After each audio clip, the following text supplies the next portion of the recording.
This is the Cubs-related podcast presented by CubsInsider.com. My name is Corey. I am joined, as always, by Brendan, and we are coming to you on a Sunday afternoon when the Cubs have taken the finale with the Milwaukee Brewers to take just one of three in the series. They salvage the game on Sunday to avoid the sweep, and they do so in grand, see what I did there, fashion. Very nice, yes. Thank you. We will talk about those three games and an awful lot going on. We've had some roster moves since we last spoke, some that we were pretty seriously asking for. So thank you, Theo and Jed, who I assume listen to every episode, for calling up Ian Happ and letting us get him back into the lineup. Derek Holland added to the Cubs bullpen mix, primarily to face left-handers out of the pen, and we are still heading toward the trade deadline very soon here. So there is a lot of rumors going on, a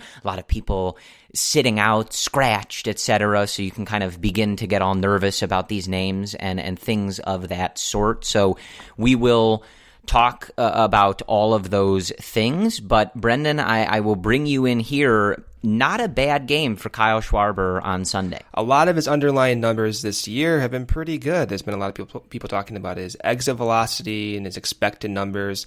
And to that level, he's been good. Just the results have not been there. So to get Schwarber these results, yeah, it's good for him. Hopefully for his confidence and going forward, adding Schwarber's bat, even to last year's level, would be a significant upgrade to this offense. Yeah, and he hits 2 home runs on Sunday, accounting for 7 RBIs, one of the Grand Slam variety and one of the 3-run variety. And his Grand Slam was a 473-foot tank, Brendan, an absolute missile. I think Len got the word Grand Slam out just as the ball left his bat. It was that much of a no-doubter. It was the longest Grand Slam in StatCast history, Corey. Yes. So dating back to 2015, when StatCast started tracking this stuff, it is the longest Grand Slam in Major League Baseball. It is also the Cubs' longest home run of the 2019 season. This was a bomb.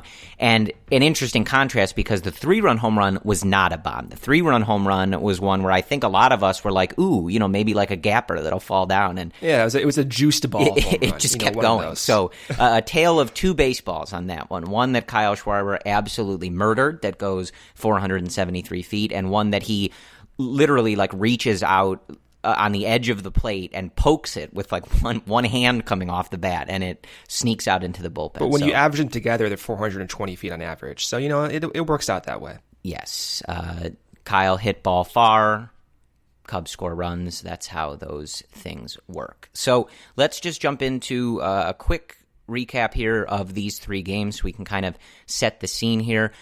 The first 2 games were an all too familiar story for this team that I think we have seen a lot during the 2019 season, and that was the Cubs get some early offense. They don't do much the rest of the game, and then the bullpen doesn't hold that lead, and they are left with a loss. On Friday, the home run came off the bat of David Bodie. It was 0-0 until the top of the 6th, and a 2-run shot from Bodie put the Cubs ahead. But it would go poorly from there. Christian Yelich would get Milwaukee to within a run in the bottom of the 7th, and then it was Pedro Strop and Brandon Kinsler combining in the bottom of the 8th to hit a couple batters, walk a guy, and then Strop surrenders the game-winning 2-run single to Ben Gamel. Hader locks down the save, 3-2, the final on Friday. Again, on Saturday, it was a rather similar story. The 2-run home run coming in the 3rd inning, this time for the Cubs, from the bat of one Anthony Rizzo. They held that lead until the bottom of the 8th, when it was a combination of Steve Cishek, Derek Holland, and Tyler Chatwood who get in there in that inning, and it is Chatwood who gets charged with the blown save. Cishek gives up the 2 earned runs, though both charged to him. He gives up 2 hits, not a good outing for Steve, and the Brewers would tie the game there. We would go all the way until the 10th inning, and it was Albert Almora Jr. who hit a bomb to left center to put the Cubs ahead. Again, one of those moments where you're thinking, huge moment for this guy. He's had a lot of struggles that we've talked about a lot, but this is a big moment, stepping up here, getting that big hit, and then Craig Kimbrell blew the save. So, sorry, Al, but you don't get your big moment here. We had to kind of forget about that pretty quickly. And it came on a Christian Yelich game-tying home run to greet Kimbrell out of the bullpen. And then it was Keston Hiura hitting his 11th home run of the year. A 2-run shot to the opposite field that made it 5-3, and given that Milwaukee is at home, that is a walk-off. So that is how that one ended. And then we've kind of told you the story on Sunday, the Cubs winning 11-4. Jose Quintana was cruising through 4 innings, but really not good in that 5th inning. He had a 7-0 lead, started walking guys, eventually gets taken out. He ends up going 4 2/3, 4 hits, 3 earned, 2 walks, and 3 strikeouts on the day. A very good job from the bullpen that followed him, though. Brad Brock, Kyle Ryan, who pitched a huge 2 1/3 innings, allowing no hits, no walks, and striking out 3. Kinsler and Derek Holland finished this one out, but all told, the bullpen together allows just 1 run that was not earned, only 1 hit, no walks from those guys covering after Quintana left in the 5th, and they strike out 6 batters. So as we said, kind of in that finale in San Francisco, a really good effort from the bullpen here, picking up a starter that didn't go long and allowing the Cubs to salvage a win in a series where they had already lost the first 2 games. The other thing of note, besides Kyle Schwarber in this game on the offensive side, a huge 3-run homer for Victor Caratini. That made it 10-3. It was 7-3 at the time. Milwaukee was kind of threatening to put some pressure on the Cubs, and with what we've seen from this bullpen outside of today, I think we were all getting a little nervous there when it got to 7-3. So a huge play by Caratini to knock that one out and really secure the victory here. So that is the tale of this series, Brendan, and I will bring you back in here once again. This is a really similar vibe to that San Francisco series. You have 2 games that you feel are very winnable, that you kind of let slip away from you late. You'd probably like maybe a little more offense in these games. You'd obviously like your bullpen to be able to hold these leads. And then you come back and salvage the last one in a game that sort of leaves everybody feeling pretty good. And as we look at the scoreboard here, the St. Louis Cardinals do lose to the Houston Astros. So despite our griping and hand-wringing and worrying about the games on Friday and Saturday, when we wake up on Monday morning and you guys are listening to this, these are your first-place Chicago Cubs. So as it has been for a little while now, kind of trying to reconcile some of the stuff that frustrates us, but also noting that they do play well on Sunday, they get that W, and the division is still right there for them. They just need to clean some of this stuff up. Yeah, I mean, I feel better about this series coming away with a win in this last game than I did against that Giants series when the same story was there basically. First 2 games, you don't play well. Last game, you salvage it. The reason I feel a little bit better after this series is because we saw the impact of Ian Happ, and we saw the impact of even starting, the best guys right now who deserve to be playing. In the second game of the series, the lineup did not produce. In the last game, it did produce. And you saw what Ian Happ does, his skill set. Even though he does not have a base hit yet, he's working at bats. He's making good plays in the outfield.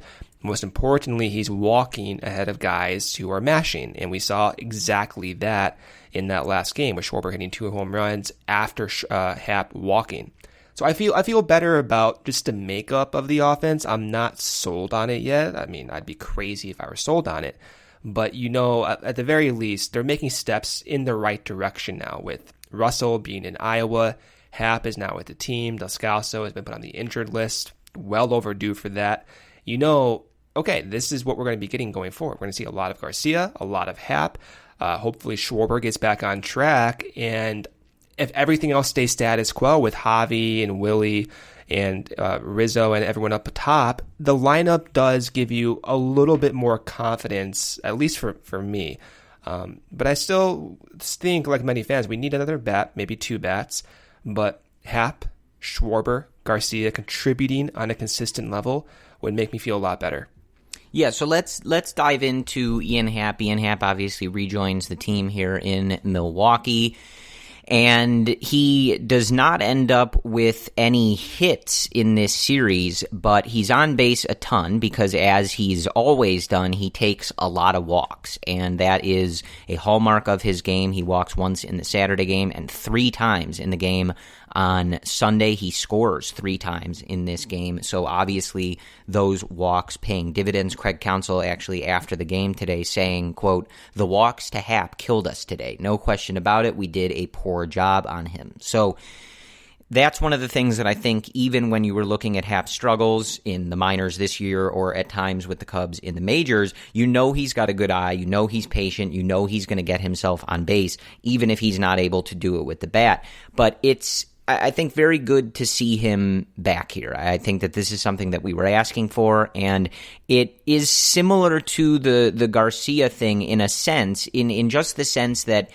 if it doesn't work or he struggles again, so what? Like, at least you try something different. Daniel Descalso put on the injured list with, I don't even know, what did they make up, Brendan? An ankle sprain? The same ankle he hurt 2 months ago, which should have put him on the IL at that time. Right. Yeah, a couple months late there, Theo. But we got there eventually. I got to be honest with you, I'm thrilled to not have him on the active roster again. But anyway, if Happ struggles and he kind of reverts back to some of the things that got him sent down in the first place, then at least you tried it. He represents, I think, something that can give you a little more, inject a little something into this offense, and it's worth capitalizing on the hot streak that he was on and seeing if he can be that player at the major leagues. So not exactly the weekend that I think he was hoping for, but I will say he made some nice plays in the outfield, made a nice sliding catch in his first opportunity in that game on Friday.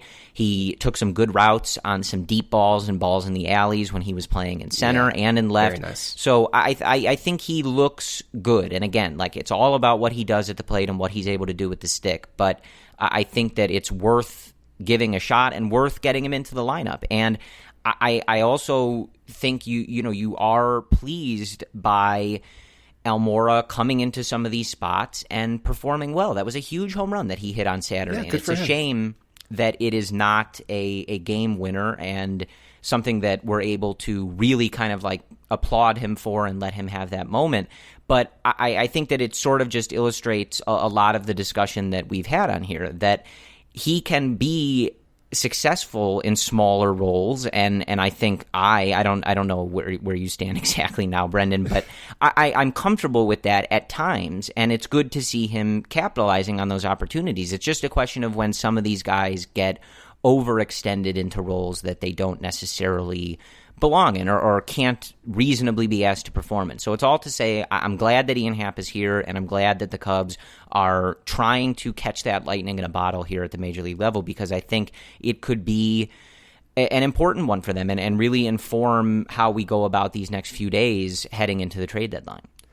I don't know if these next few days are going to be determined by what Happ does. I think, as you and I were talking about, we're past that point where you don't even know, okay, you're going to take 5 games of Ian Happ's performance and that will determine what you do. I don't think it's going to happen, but what I think is most significant about Happ coming up and kind of tantalizing too to a degree is, what if Happ does succeed in the next 2 to 3 weeks? And what if maybe the Cubs put him in that leadoff role? I know we're kind of far out there right now, but if he's going to be getting consistent playing time, maybe the conversation is worthwhile, because Happ is one of the few guys in Major League Baseball, especially for his age, who walks at that rate and mashes at that rate. The other guy is Schwarber. So if you look at his walk rate and home run rate for guys under 26, Happ and Schwarber are among the best. And we know, we saw what Happ did in those last few games where he's walking a lot, he's getting on base for his guys, and he is a threat at times on the base pass because of that speed. So in a vacuum, in a perfect world, if Happ is going to be playing consistently, I would not mind him leading off. At this point, you don't want to do that to a guy who just got called back up, pressure's back on after a demotion. You want to get him going first. But I will say, if 2-3 weeks pass by and we're still testing the waters with a leadoff guy with Robo Garcia, Maybe Schwarber gets more chances there. Maybe Hayward goes back up. If we're going to be testing the waters here, throw Happ into that mix, because if he's going to walk at a 15% clip like he's been doing, okay, let's give it a go here. Right. Yeah, absolutely. If he can walk at this rate, like, you hope that he can catch a hot streak here with the bat, but if it's a simple game of getting on base, Ian Happ has always been very successful at that. So I think it is a decent option, though. I think the those in the fan base that don't necessarily love Ian Happ are, I think, not going to be super thrilled, because like they heard a lot of us freaking out about Almora, and then Happ comes up and he's leading off. They're very different players. Like, I'm not making that argument, but I'm just saying that there's definitely a segment of the fan base that is not going to be super here for that. But Joe is trying pretty much everything but the kitchen sink there at leadoff. I actually kind of liked Contreras there on Friday. He mashes lefties. It didn't work out, but I thought the process was pretty good. Nah, I don't like him, man. He's one of the top hitters in the league. Like, he has a 400 weighted on base average. Yeah. Put him in spots where he can maximize that. Yeah. They got to do better at leadoff. Putting Wilson there is not a solution. That's fair. Yeah, obviously you want a more long-term solution, and you want Wilson in the middle of the order. I just didn't hate it for one night, but yeah, I'm not looking for that long-term. But so, right. Brendan, I just want to ask like a general question, because this was a weird series, and I think like we're all over the place with our emotions and how we were kind of like perceiving this series, because I think we all certainly hoped that they would go in on the road against Milwaukee, and this would kind of be the start of them ascending to the top of this NL Central, building a cushion and capitalizing on that Giants series at times aside has been a good start to this second half for this team, and I think in general a cleaner brand of baseball than we saw in that first half. But yeah. What is your general feeling right now? We have this off day on Monday, headed to St. Louis, where we'll start this series tied for first place with the Cardinals.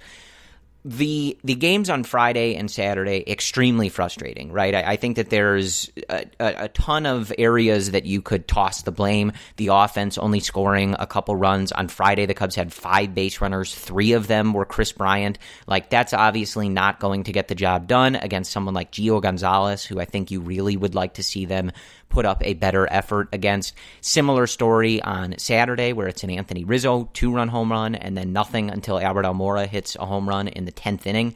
So that's obviously somewhere where you may be drawing your attention. The starting pitching in this series, save for that 5th inning for Q, was generally very good. Kyle Hendricks was very good on Friday, though he only went 5 when Joe took him out. John Lester was great on Saturday. John went 7, allowed just 4 hits, no earned runs, 3 walks, and 5 strikeouts. Asked out of the game coming back after that illness at 94 pitches, and said he just didn't have any gas left in the tank, so not much Joe can do there. But then in both of these games, the bullpen can't hold a lead. And so I guess what I'm asking you is, what were your feelings on those first 2 games in particular? Because I think there's a couple schools of thought, and one of them is the bullpen needs to be able to hold leads like this. You're going to play close games in the playoffs, and that kind of reminds me of when the Cubs were in Los Angeles and they put up those 3 early runs each on Rich Hill and Clayton Kershaw, and they can't make those leads hold. And you're kind of looking at that going, this is kind of how playoff games sometimes play out. You try to scratch as much as you can against these top starters, and then you have to figure out a way to make it work and shut down the lead. But at the same time, asking any bullpen, really, it doesn't matter how good they are, to consistently make 2 runs hold up is also not a particularly tenable strategy. So did Sunday kind of wash away any feelings about those first 2 games? Did you have any glaring thoughts about those first 2 games? Or are we still kind of in this same place here that you and I have been for a little while now, with cleaning up some of the edges of this team and riding these top performers to what should be a division championship at the end of the year? Well, the standout for me is Pedro Strop, and it does kind of put pause in how I feel about the team. If Strop is not where he was even, pre-hamstring injury, then the bullpen does look different. But my thing with Strop, though, is, and I said this last podcast, even if he is throwing 93, 94, that should be enough, but you don't know why he's throwing 93 and 94. Is it because he's still dealing with that hamstring injury that sidelined him earlier in the year? And then when Maddon's asked about him, Matt is saying, oh, there's nothing overtly wrong with Pedro Strop, but he's telling me he feels fine. So for me, it's like, okay, well then what's going on here? Because if he's throwing 93, 94, he should still have success. I mean, that's still pretty fast, and he's still getting those whiffs. But we saw what happened. He's just, the command is not there. And I wrote about this on CubsInsider.com, where his sinker, which he throws basically once every 4 pitches, okay? His isolated power against that pitch is over 1.0. That's basically saying every time a batter hits the ball, it's going for almost an extra base hit. That's bizarre. That can't be happening for Pedro Strop. So my issue with him is, okay, is he healthy? Because if he's not healthy, then yeah, I do have some pause. If he's healthy, then let's work through this tough stretch, a weird baseball stretch, and things should start to normalize out. Now, with the rest of the bullpen, I think you have more confidence in Kyle Ryan. Brandon Kintzler, even though he did not perform that well in that one outing, he still looks pretty decent. And Kimbrel, early on for him in his progression to get back to midseason form, you see what the bullpen could look like, right? But whether or not they're going to get to that point by a time that's necessary, I don't know what to expect. I don't know if we're going to get to that point. And I do think, yeah, it does give you some pause. But where I'm at, I'm not really thinking that much differently than after the Giants series with the bullpen. I still think you have guys in that pen that should be formidable. I think if you have a healthy Steve Cishek, a rested Steve Cishek, and you throw in Kimbrel and Strop and Kintzler, that should be enough. I really still stand by that. It's just these weird games, these weird instances where crazy stuff happens, naturally what baseball is. It does make you want to change those ideas, but I'm still where I am. I still think those front 4, those front 5, get more depth in there, give Rowan Wick more of a chance, which she got finally. Looked pretty good. I'm not as concerned with the bullpen as I am with that offense. I still have most of my concern and focus shifted towards that depth, Corey. Yeah, absolutely. I think you and I are in the same place, and I know that a lot of this, we're not going to talk about the bottom of the bench today, I promise. So if you guys are worried that we're going to delve into that again, we're not. So don't worry about it. Descalso's not even on the active roster. I've got nothing to say about him anymore. I hope I don't have to talk about it again. Last time we say that name. Yep, so, that's it. No more. Done. Right. So, but I do think that we're in a similar place in the sense that I still feel like this group has the right talent, the top talent, and a lot of guys performing the right way to be successful here. And I think that's why games like those first 2 are so frustrating and so confounding, because you're looking at it going, why can they not hit Gio Gonzalez? Why did they not hit Ivan Nova, right? Some of these guys where you're just looking at their numbers and thinking, man, like 1-2 run homer, and the pitching staff has to make that work against guys that I really don't think that should be the case. So it's definitely frustrating, but I think, again, like another 2 1/3 really good work from Kyle Ryan today. I know you were tweeting about it, that he just looks locked in. His command is there. He gets results. He gets a lot of weak contact on the ground, and he has really turned into a guy for this team. Kintzler with some struggles on Friday, but he has been really good for this team. Leaving Sunday, he had another good outing, a 2.45 ERA, so he's been really good for this team. So I think that the group is there. I'm with you, though. Like, we got to figure out what's going on with Strop. Is there something underlying that we're not seeing? Is he just starting to regress as his career goes on and he's been throwing a lot of bullets for several years? I don't know, but it's obviously frustrating to see him continue to not look right and continue to be used in spots that you don't want someone who doesn't look right in. So, and also I covered my microphone, but I did laugh out loud when you said a rested Steve Cishek. Like, yeah, sure. I don't think that's going to happen. I was very careful when I said that. Yeah, I don't think that's going to happen. He throws 26 pitches on Friday night. He gets right back in there on Saturday. So I'm pretty sure Steve is just going to have that rubber band arm because he's going to be out there a lot. But it is the offense. And, you look at Sunday's game, and it's, kind of another one where you're able to look at the box score, and it raises some eyebrows at times, right? You look at the top of this order with Garcia, Contreras in the 2-hole on Sunday, Bryant, and Rizzo, and they have one hit between them in the, 19 at-bats between those top four hitters. And after that, that's basically no walks, just one Robel Garcia hit in this game, and it came later in the game. So now, obviously, I keep saying that these top guys are performing at a level that the Cubs should be really good and be better, but when you look at the whole of the weekend, right, like on Friday your offense was a David Bodie 2-run home run. On Saturday your offense was homers from Anthony Rizzo and Albert Almora separated by 7 innings of zeros. And then on Sunday you've got the top of the order just sort of doing nothing, and Kyle Schwarber quite literally scoring a touchdown on his own with the RBIs. So I'm with you. I think it's still about adding those bats and just getting consistency. I think bringing Ian Happ up here, Descalso, and Russell being down, I think that's a very good place to start, but I still think it's going to be about adding a bat in these coming days. I think that we can get on Joe for his bullpen management. I didn't like a lot of it this weekend. I thought he made some mistakes. Obviously, knowing after the game on Saturday that John Lester had told him that he was done made me a lot less angry. I had a whole rant prepared, Brendan, for taking John Lester out at 94 pitches. I was worried, actually, when he was cruising, but not Joe's decision, really. If the starter says he's done, especially if John Lester says it. I know it was Sadev Sharma from The Athletic who tweeted out that Lester had said that and had requested to come out, and he responded to some people in his mentions asking if Lester was covering for Joe by saying that. And Sahadev was just like, you clearly do not know John Lester. Like, John Lester is the last person that would be covering for the manager. He'd be the first person saying, Joe's crazy. I could have gone 150 pitches. Like, don't ever take me out of the game. So if he asked out, he asked out, right?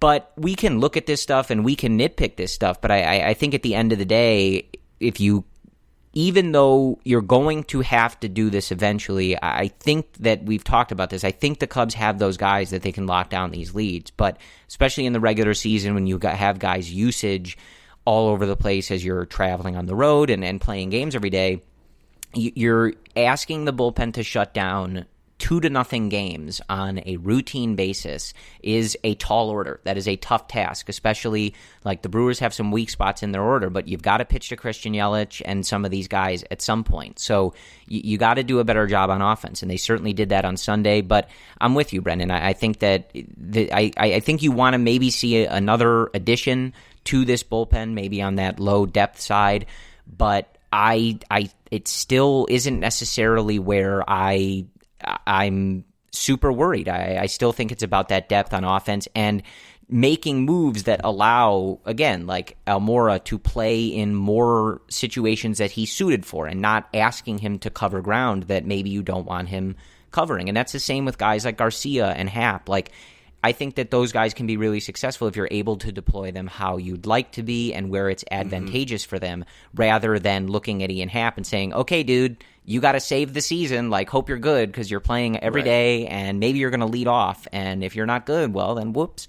So that's where I would be looking. And that's kind of my gut reaction to this weekend series with the Brewers, is that I think I wavered in this back and forth, Brendan, but I ended up being a little more frustrated with the offense on those first 2 nights than I was the bullpen. And like on Saturday, Kimbrel's still working his way back. His stuff has looked good. I wish he were missing more bats at times, but he's still sort of building up there. So you're hoping that maybe a couple extra ticks in velo are coming, and he just gets stronger as the season goes on. But that's also one where I'm not sure how much we can even worry about that. If Kimbrel's just not good, then he's just not good. Yeah, like it's not really worth worrying about. Like, you're going to throw Kimbrel out in a game like Saturday. He's your closer. Like, that's the spot for him. He needs to be good, and I think he will be. But if he's not, then there's not that much that anybody can do. Theo and Jed went out and made that big move, and they made that addition. It's on the player to kind of deliver on that. But I think the offense has to be better. We got to do better than 1-2-run home run off of some of these pitchers on a back-to-back nightly basis.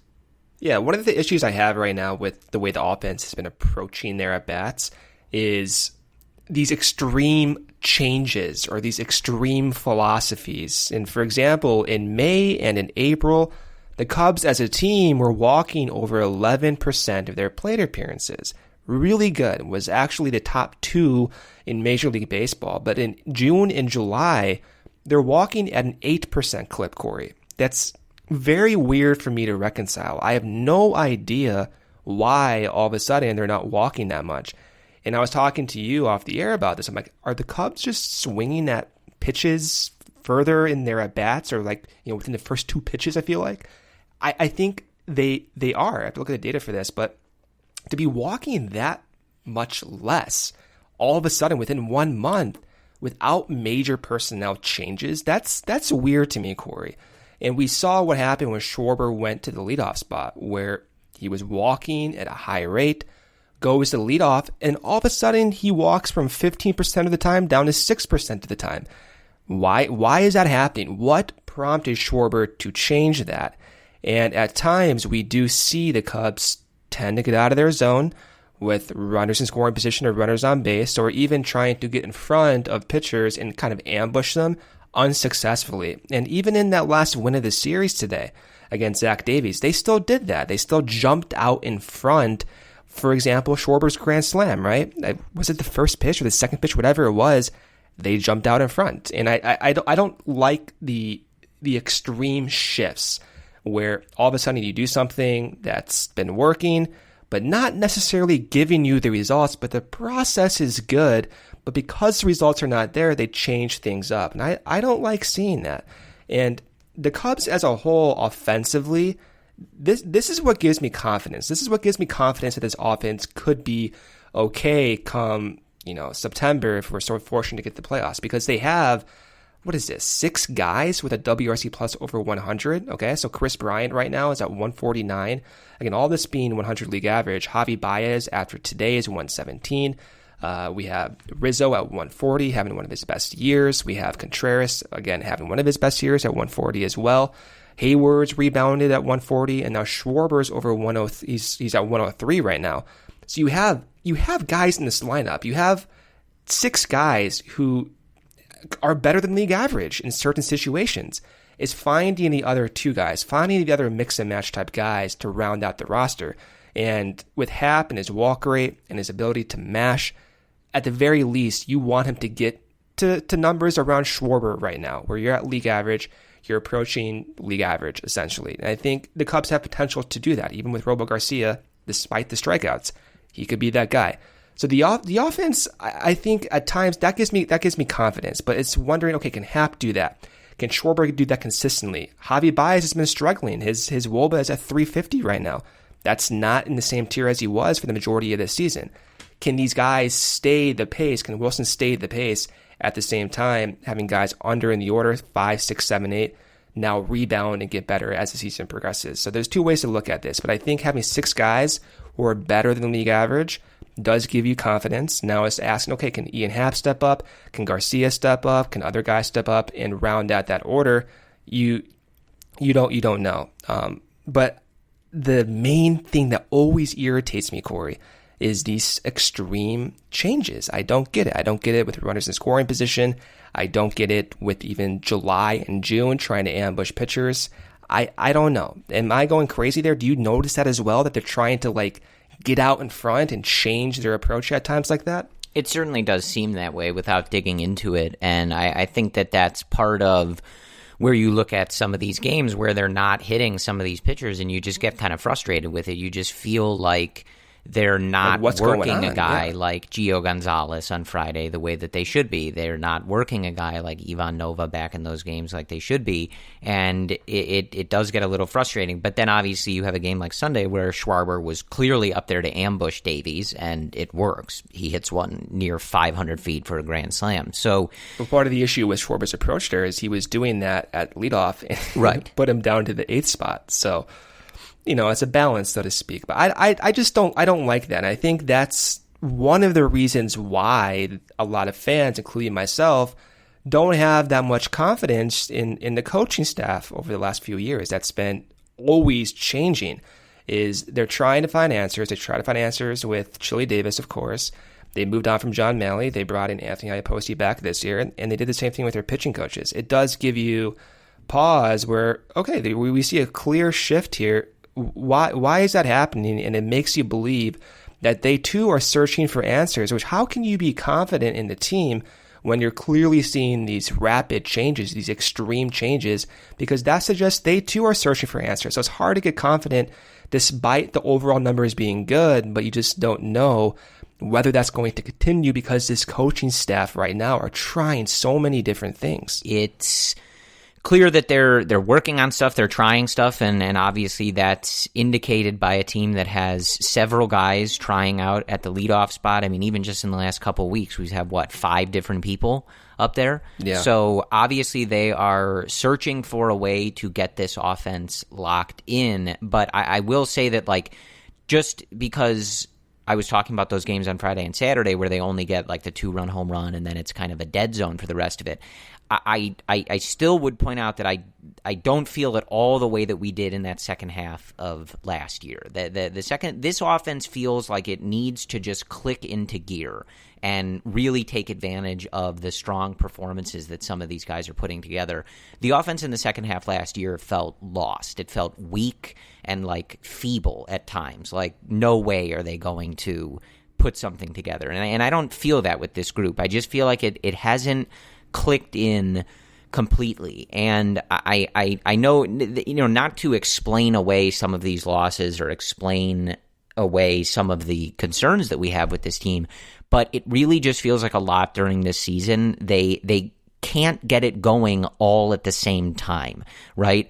We just have so many games where the offense is there, but then the pitching falls apart late in the game, or the pitching is there, but then the offense doesn't get it done. And it just feels like this team needs to just click into gear, connect those puzzle pieces, and they can go on a nice run here. And maybe that's me just being too optimistic, but when I look up and down this team, there's not a lot of glaring just flaws or outright terribleness on this team. I think there's a lot of good going on here. We continue to see really good starts from a lot of these guys. Cole Hamels pitching another rehab start today on Sunday afternoon as we record this, so he should be coming back soon. And I think in general, these guys have been giving you good performances. We're seeing a lot of these guys step up in the bullpen, and obviously there's been massive disappointments in some of these individual games.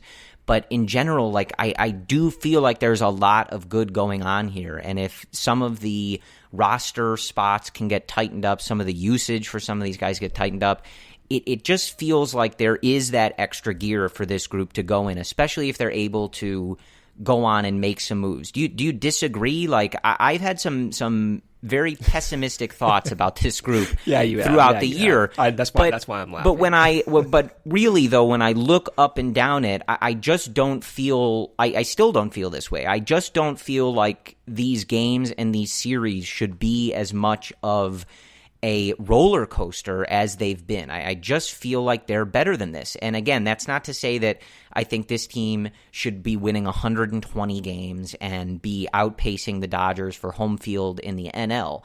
Not really, but I just feel like it should not be this up and down with this group. When I look up and down the roster and the way some of these guys are performing, I think that there should be some more consistency there. So I guess I don't know if that makes me feel better, but I do genuinely believe it. Whereas last year, the offense in the second half, especially in mid-August when it was starting to fall apart, you were hopeless, man. Even 1 through 5, you were kind of hopeless. KB, his shoulder was hurt.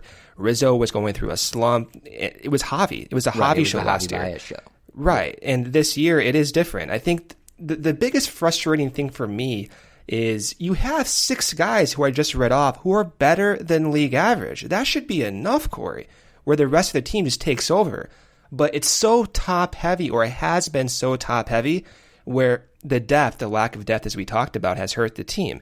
Going forward, though, after the trade deadline, you just got to get into the playoffs, man. And I think even in August and September, as we're approaching it, I have more confidence that Ian Happ can step up rather than Albert Almora. You can have your own opinions with Almora, but we have not seen Happ yet. And if these changes are for real, that's a big boost, man. That's a huge boost for this team, even if he performs at last year's levels or even in 2017.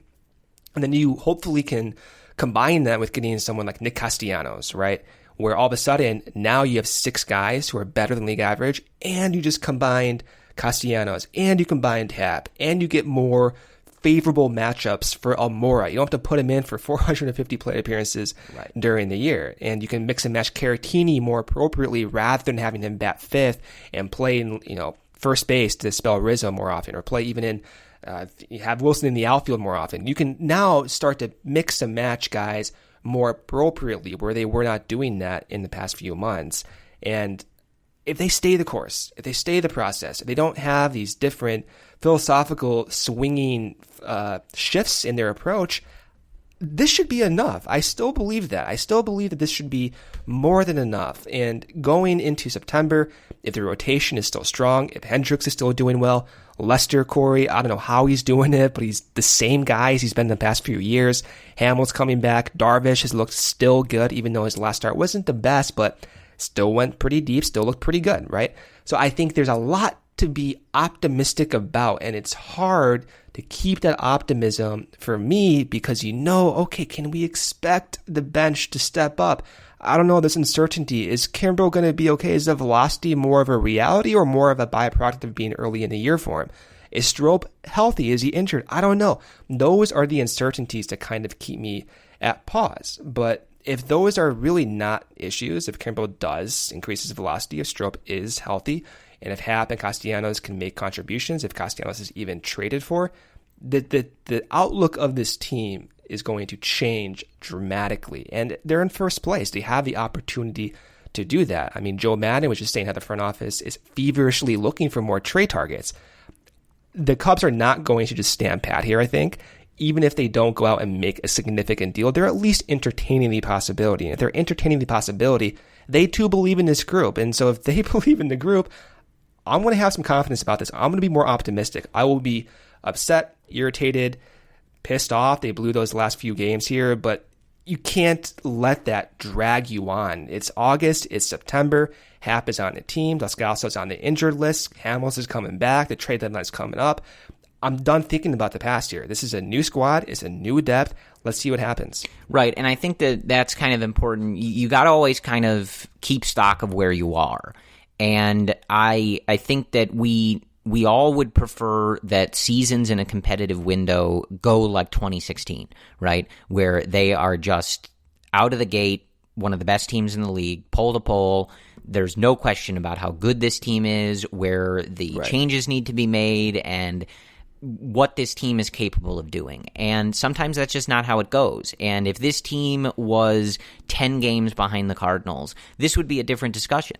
And it would be a discussion about how do we proceed toward the future, etc. But when you are in first place, you still have, you're in a period where you have all these guys under contract, you have the ability to win with them.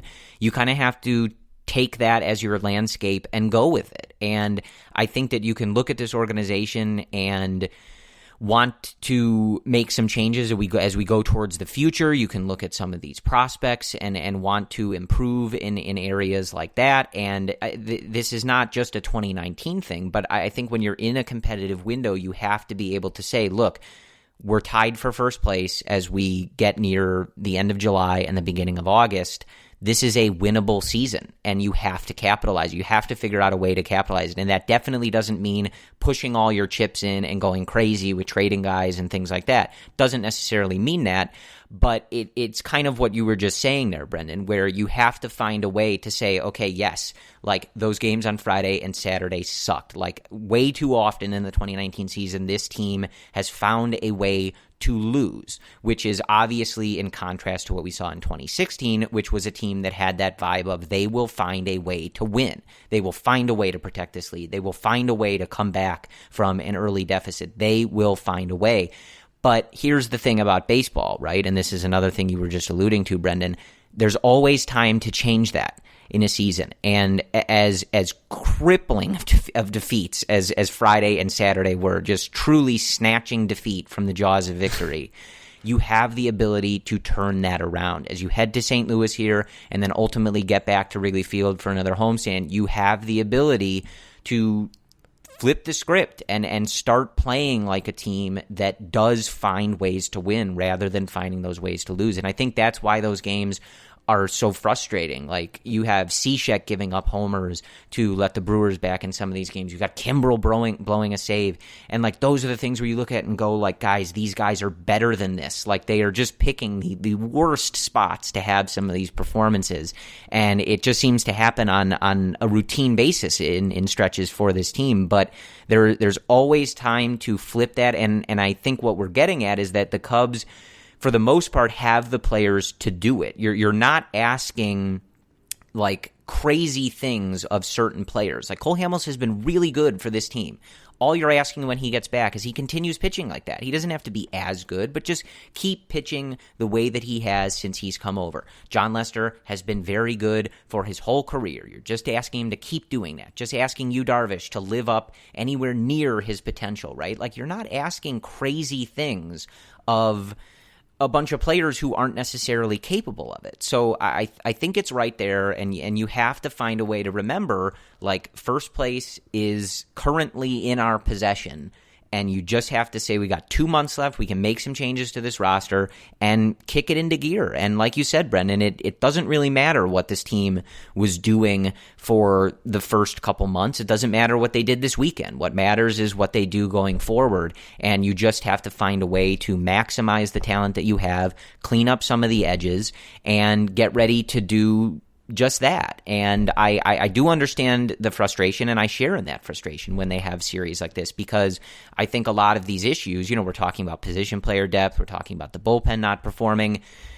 Where did you hear these conversations before, right? On this podcast and many others in November and December, right? So I understand the frustration when you're thinking like, okay, but like, this is kind of what we all feared as soon as last season ended, that these couple spots were going to be the reason the Cubs lost a handful of games, and that's what's happened. But again, you've got a few days till the trade deadline. Eventually rosters expand. You've got to put a group together and go take care of first place, because this division is...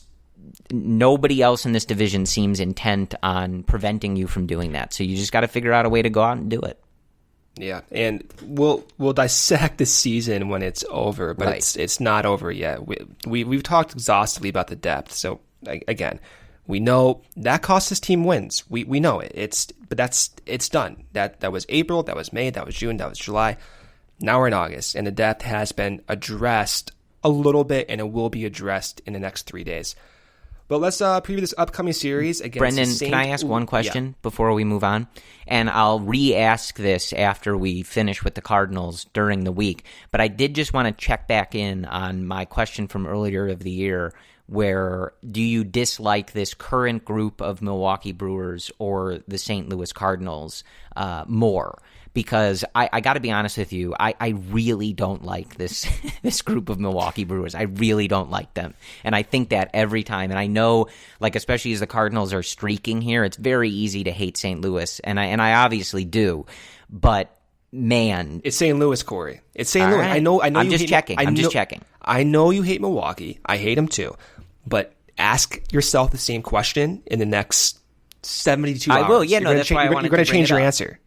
Yeah. I will ask you that next podcast. I wanted to see if our opinions might change, etc. But yeah, there's just something about this Brewers team that I just absolutely cannot stand. Okay. And I would be remiss, it sort of goes to this, but that gif of Lester getting Ryan Braun to fall over, swinging through that pitch on it was art. Saturday, so beautiful. I mean, is that not the most beautiful sight that we can see? There's just something so perfect about that. John Lester throwing a pitch that Ryan Braun whiffs through and falls down. That's just so beautiful. That's when baseball's at its purest form, Brendan. It is. But here's the thing, though, Corey. Jose Martinez, Colton Wong, Yadier Molina, you'll see those guys in the next day, okay?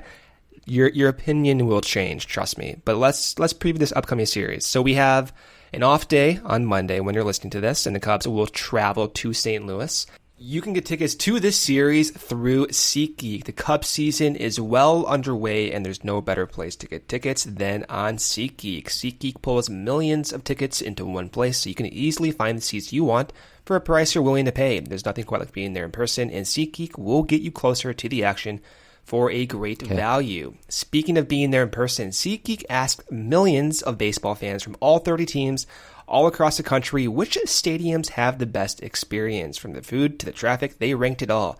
Want to know where the Cubs rank? Check them out at www.SeatGeek.com/stadium-guides and find out what fans said about the Cubs. That's www.SeatGeek.com/stadium-guides. But whether the Cubs ranked high or low, make sure you get out to a game this season through SeatGeek. And to help you get even more savings on tickets, you guys get $10 off your first SeatGeek purchase. Just download the SeatGeek app and enter promo code CubsRelated today. That's promo code CubsRelated for $10 off your first SeatGeek purchase. SeatGeek, life's an event. We have the tickets. On Tuesday, Yu Darvish takes the mound for the Cubs. Start time 7:15 p.m. Central, and Darvish on the year is 3-4 with a 4.54 ERA. He'll be facing Adam Wainwright, who is 7-7 with a 4.63 ERA on Wednesday. Same start time as 7:15 p.m. Kyle Hendricks takes the mound this time for the Cubs, who's 7-8 with a 3.26 ERA. His opponent will be Miles Mikolas, 7-10 with a 4.19 ERA. And then to finish off the three-game set on Thursday, a little bit earlier of a start time at 6:15 p.m. Central, John Lester back on the mound for the Cubs, 9-6 with a 3.63 ERA. He'll be facing Jack Flaherty for the Cardinals, who's 4-6 with a 4.17 ERA. Since the All-Star break, Flaherty has been really, really good. So we're catching him at a suboptimal time here, but we'll see what happens with the rest with Michaelis and Wainwright, whom the Cubs have had success recently in the past few months. So this series, simple as this, right? You have two first-place teams.